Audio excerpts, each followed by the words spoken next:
प्रिय बच्चों, online classes में एक बार फिर से आप सभी का हार्दिक स्वागत। आज हम हिंदी कक्षा 10 तुलसीदास जी के द्वारा रचित वन पथ पर शीर्षक का हिंदी में व्याख्या समझाएंगे। तो शुरू करते हैं। वन पथ पर शीर्षक। ये वन पथ पर शीर्षक भक्तिकालीन महाकवि तुलसीदास जी के द्वारा लिखित हिंदी काव्य के लिया गया है। और ये वन पथ पर शीर्षक जो है रामचरितमानस के कवितावली के अंतर्गत अयोध्या कांड से अवतरित है। इस पद्यखंड में जो कि प्रथम पद्यखंड है, तो इसमें संगबेरपुर से श्री रामचंद्र जी का अपनी प्रिय पत्नी सीता और अनुज लक्ष्मण के साथ गमन का वर्णन किया गया है। इसको हम विस्तार से देखते हैं।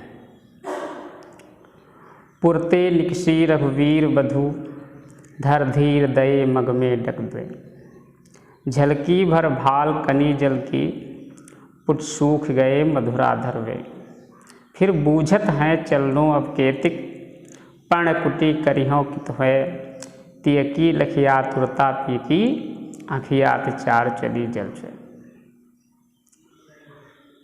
महाकवि तुलसीदास जी लिखते हैं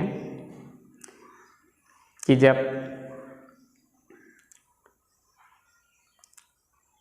सीता जी, रघुवीर वधु का अर्थ है सीता जी, तो जब सीता जी पुरते निकसी, पुर मीन्स होता है नगर, वही नगर संगबेरपुर, धैर्य माने रखना होता है, धीर माने होता है धैर्य, मग मीन्स होता है रास्ता, डग मीन्स होता है कदम और द्वय मीन्स होता है दो।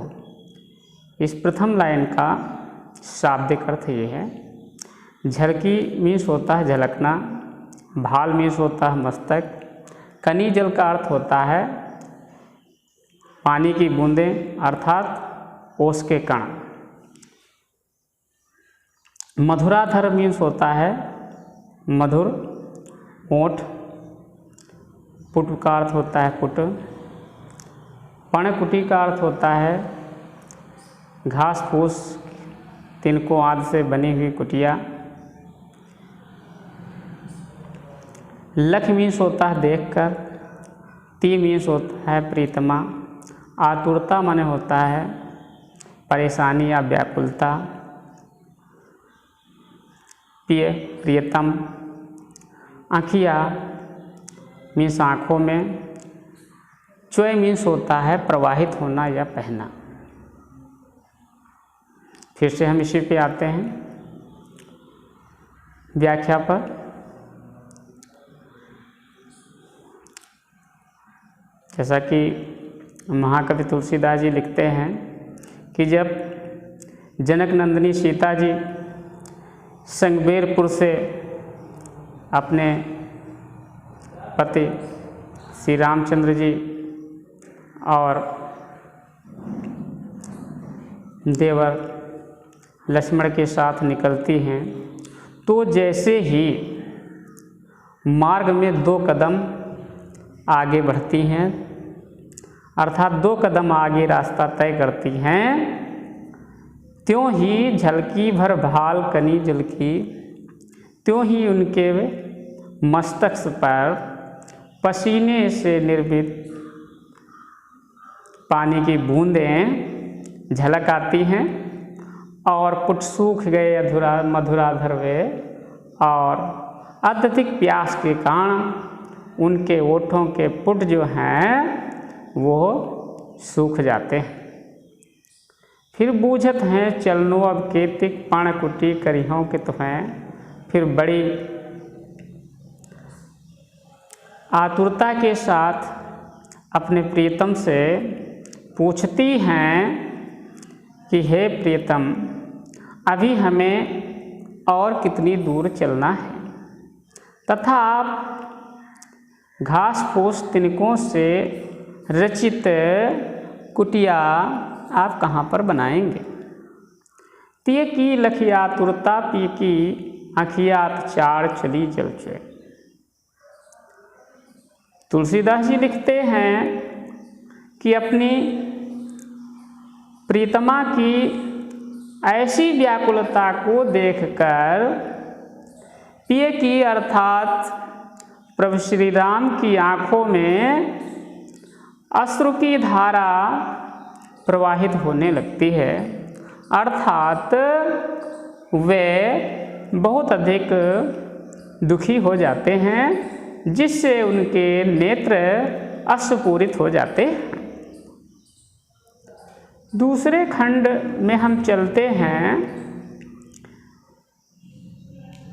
जल को गए लखन है लरिका, परिखों पे छाह घरीक होए ठाहे। पोछ पसेव बयार करो और पाई पखारियों भूभुर ठाड़े। तुलसी रघुवीर प्रिया सम जान के, बैठ विलम्ब लो कंटक काढ़े। जानकी नाह को नेह लख्यो, कुल को तनवार विलोचन बाढ़े। इसमें लरिका का अर्थ होता है, प्रयुक्त है लरिका शब्द छोटे से बालक के लिए। परिखों का अर्थ होता है प्रतीक्षा करना, इंतजार करना। छाह का अर्थ होता है छाया, घड़ी का मीन्स होता है घड़ी। ठाढ़े का अर्थ होता है खड़े होना। पसेव का अर्थ होता है पसीने को बयार करना यानी हवा करना। पखारियों का अर्थ होता है धोना। भूभुर का अर्थ होता है धूल से जले हुए। श्रम मीन्स होता है थकी हुई। विलंब माने देर, कंटक माने कांटे, और कांटे काढ़े का अर्थ होता है निकालना। नेह का अर्थ होता है प्रेम।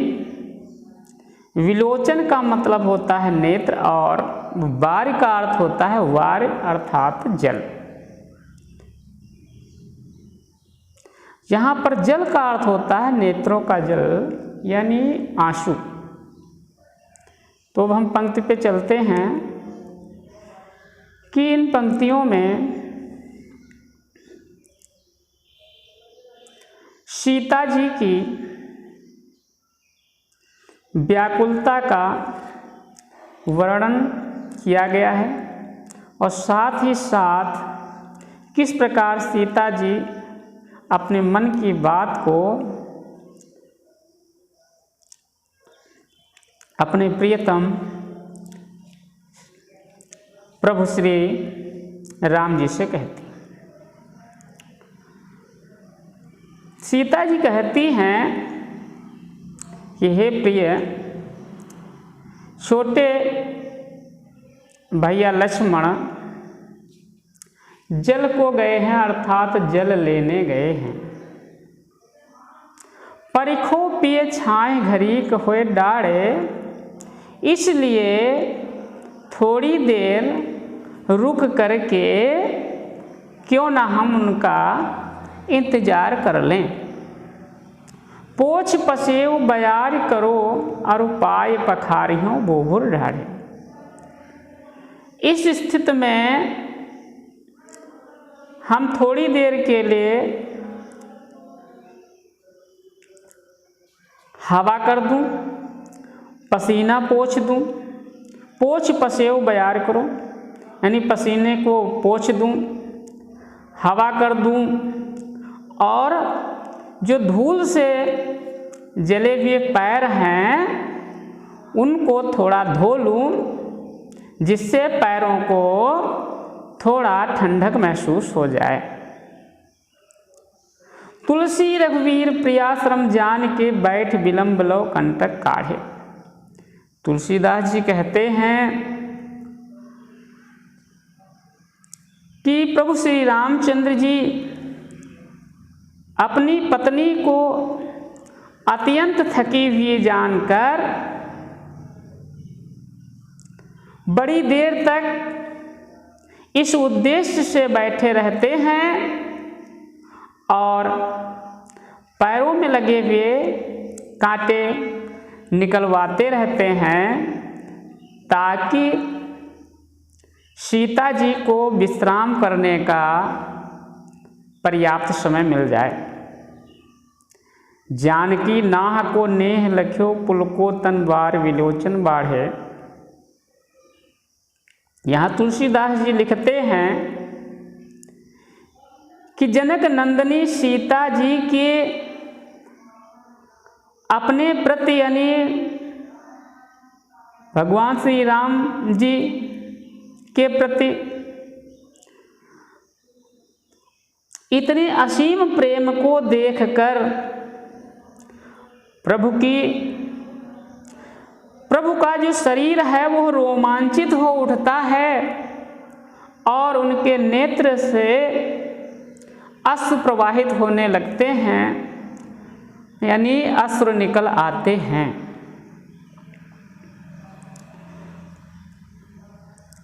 अगले खंड को हम पढ़ते हैं, जैसा कि आप लोग अपनी बुक में देखते रहें कि रानी में जानी अजानी महा पबि पाहन होते कठोर हियो है। राजहु काज अकाज न जान्यो कहो ते को जिन कान कियो है। ऐसी मनोहर मूर्त ये बिछुड़े कैसे प्रीतम लोग जियो है। आँखिन में सख राखबे जोग इन्हें किमके बनवास दियो है। यहाँ पर जानी का मतलब होता है अच्छी तरह जानना पहचानना। अजानी का अर्थ होता है अनजान अर्थात मूर्ख। पाहन का अर्थ होता है पत्थर। काज अकाज का मतलब होता है राजकार्य यानी उचित अनुचित का। तीय मीन्स होता है पत्नी। कान कियो है यानी कान भरने पर यानी बहकाए जाने पर। मनोहर का अर्थ होता है सुंदर।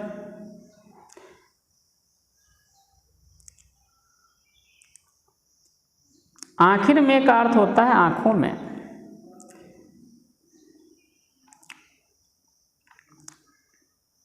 इन पंक्तियों में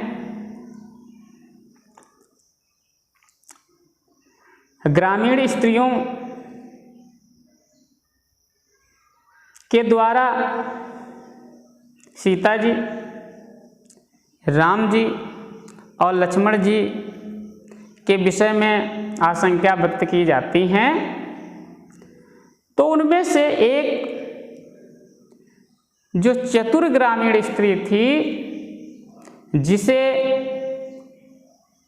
राम के बारे में कुछ पता था, तो वह अन्य ग्रामीण स्त्रियों से कहती है कि हे सखियों, मैं इस बात को अच्छी तरह जानती हूँ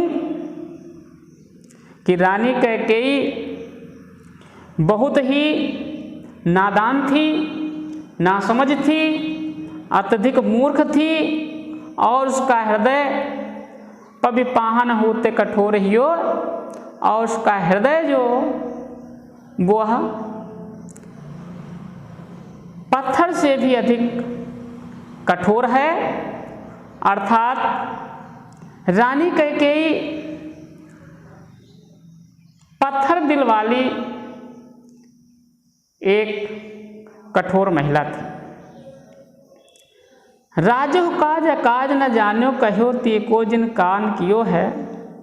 राजा दशरथ ने भी राजकाज को अच्छी तरह न जानते हुए, धर्म और अधर्म को न पहचानते हुए, पत्नी के द्वारा कान भरने पर अर्थात पत्नी के बहकावे में आकर उसके कहे में आकर इन सुकुमारों को वनवास दे दिया।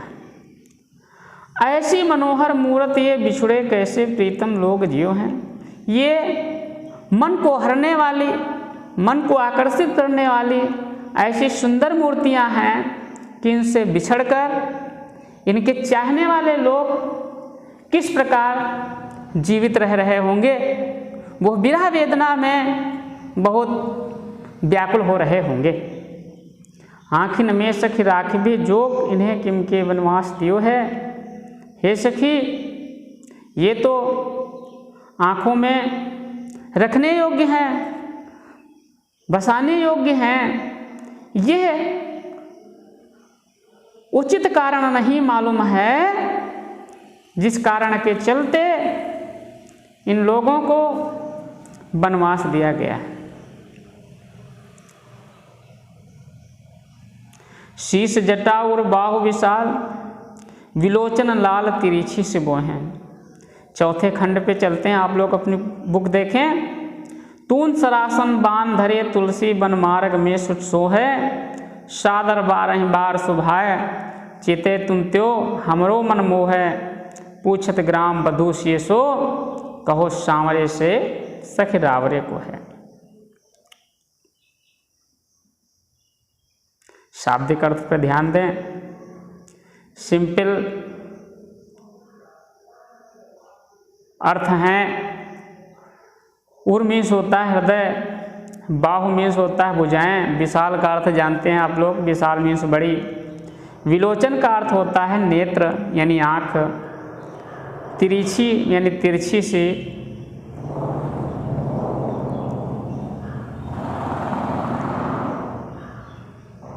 बाण मीन्स होता है बाण, सरासन धनुष।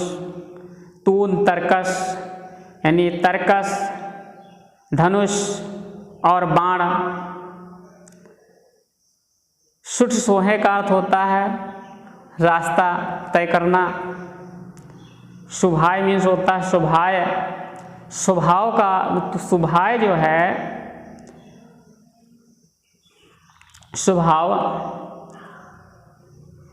चिते तुम, मन को तुम। ग्राम बधू का अर्थ होता है ग्रामीण स्त्रियां। सी मीन्स होता है सीता जी। रावरे को है आपके कौन हैं।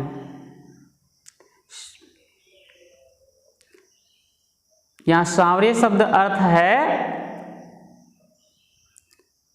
श्री रामचंद्र जी के। इन पंक्तियों में महाकवि तुलसीदास जी ने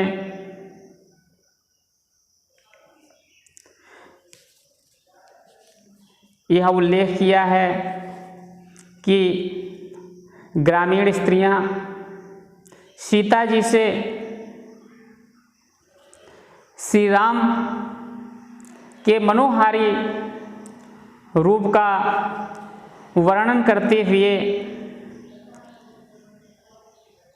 सीता जी और राम के संबंध के बारे में जानने को उत्सुक होती हैं। इसका मनोहारी वर्णन महाकवि तुलसीदास जी ने इन शब्दों में किया है, उसे आप सुने।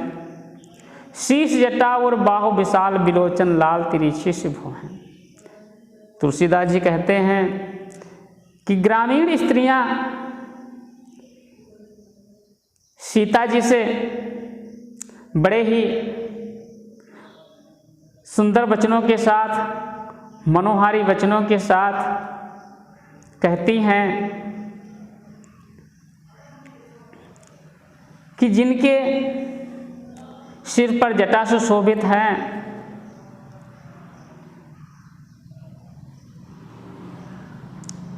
विशाल भुजाओं वाले हैं, हृदय भी विशाल है, नेत्र लाल हैं और तिरछी सी भौं से युक्त हैं।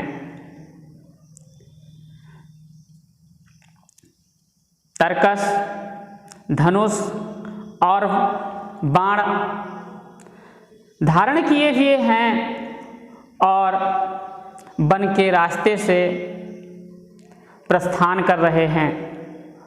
सादर 12 बार सुभाय चिते तुम त्यो हमरो मन मोहे। हे सखी, वे बड़े ही आदर के साथ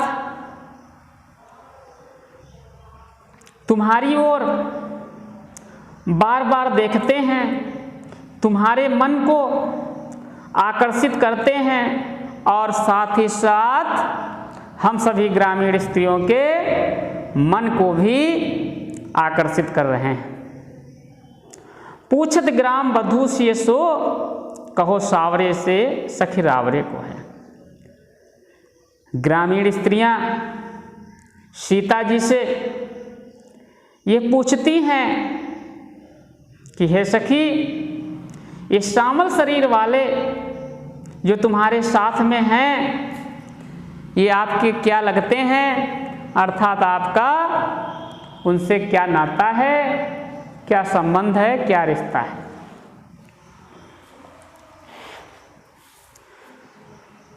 नेक्स्ट लाइन 5वां खंड जो है वो आप लोग अपनी पुस्तक में देखें,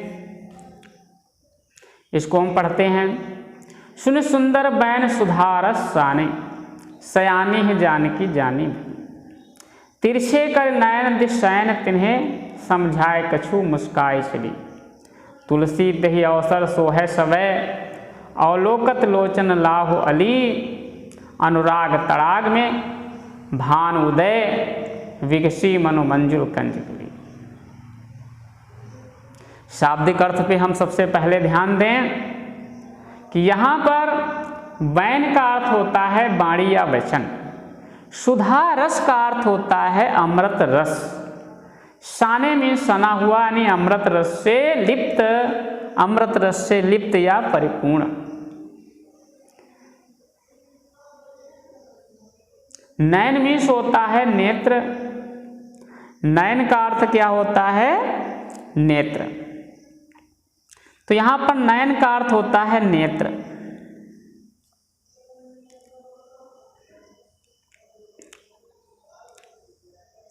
अवसर मीन्स का सीधा अर्थ है, अवसर मीन्स समय, अवसर। अवलोकत माने होता है देखती हैं। लोचन माने होता है नेत्र। लाहु का अर्थ होता है लाभ। अली का अर्थ होता है सखी। अनुराग तड़ाग का अर्थ यहाँ पर है प्रेम रूपी तालाब। अनुराग तड़ाग प्रेम रूपी तालाब। इस वर्ड में, अनुराग तड़ाग में रूपक अलंकार प्रयुक्त किया गया है। भानु उदय, भानु मीन्स होता है सूर्य। उदय मीन्स होता है उदित होना, निकलना। विकसी का अर्थ होता है खिलना। और मन मीन्स मानो। इस मनो शब्द से उत्प्रेक्षा अलंकार की ओर ध्यान आकर्षित किया गया है। मंजुल कंजकली, मंजुल का अर्थ होता है कोमल। कंजकली का अर्थ होता है कंज नामक पुष्प की कली। अर्थ पे हम चलते हैं।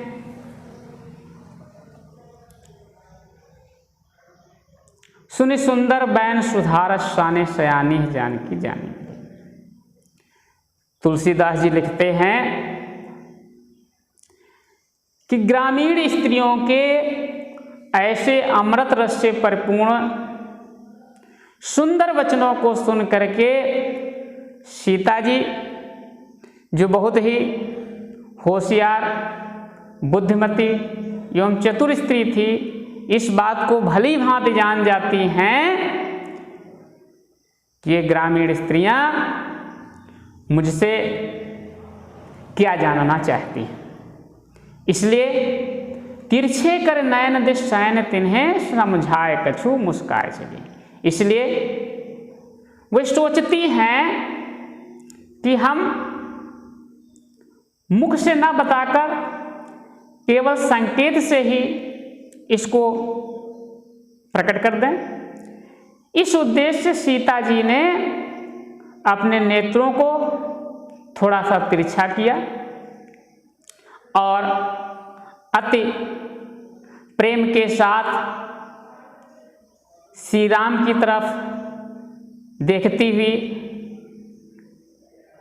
नेत्रों से इशारा करती हुई, मुस्कुराती हुई, कुछ कहती हुई सी आगे बढ़ जाती है,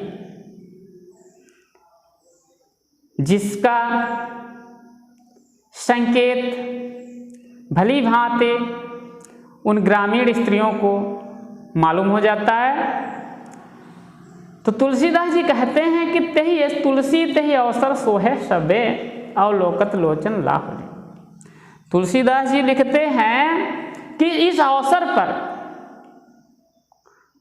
वो समस्त वहाँ पर मौजूद ग्रामीण स्त्रियाँ अपने नेत्रों से उस दृश्य का अत्यंत लाभ को महसूस करती हैं, लाभ का आनंद लेती हैं। अनुराग तड़ाग में भान उदय विगसी मनोमंजुल कंज कली। उन ग्रामीण स्त्रियों की उस समय ऐसी स्थिति होती है कि ऐसा लगता है कि मानो श्री राम और सीता के प्रेम रूपी तालाब में अनुराग तड़ाग में भान उदय विगसी मनोमंजुल कंज कली, कि प्रेम रूपी तालाब में प्रभु राम रूपी सूर्य के उदय होने पर मानो ग्रामीण स्त्रियां रूपी कंज पुष्प की कलियां खिल उठी हूँ। भाव ये है कि जिस प्रकार तालाब में सूर्य के निकलने पर उसमें मौजूद कंज पुष्प की कलियां